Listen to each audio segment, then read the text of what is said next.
Paulit-ulit, yan ang buhay ng bawat OFW sa ibang bansa. Pero hanggang kailan? Karamihan sa OFW, umuuwing walang pera. Padala ng padala, wala nang tinitira para sa sarili niya. Tulong ng tulong, pero walang ipon.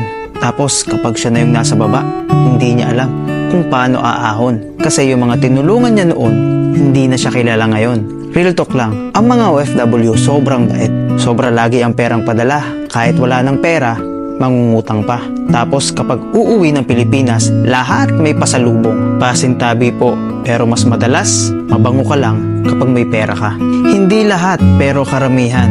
Pag hindi mo siya naabutan, ikaw daw ay mayabang. Pero sana ay maintindihan nila na hindi pinupulot ng mga OFW ang pera.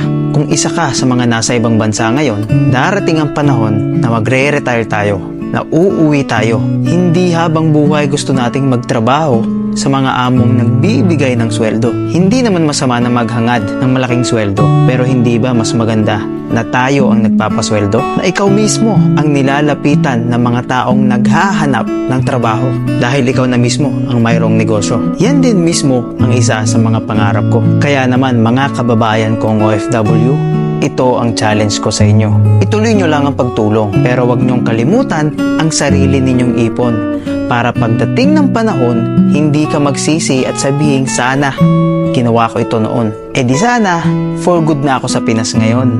Alam ko may ilang maiinis sa akin dito sa video na ito. Porque iba-iba tayo ng sahod, iba-iba tayo ng estado. Hindi ka bayan. Nasa estado ako ngayon na nagsasabing sana ginawa ko ito noon. Sabi nga nila, wala sa laki o sa liit ng sahod ang pag-iipon. Maging wais lang tayo at huwag nating pangarapin na magtagal tayo sa abroad. Mag-invest at gamitin ng wasto ang kita para pagdating ng panahon, hindi ka nakanganga. Kaya naman, kung OFW ka, ang mindset na itatak mo, uuwi na ako dahil for good na ako. Hindi, uuwi ako, pero sana makabalik pa ako.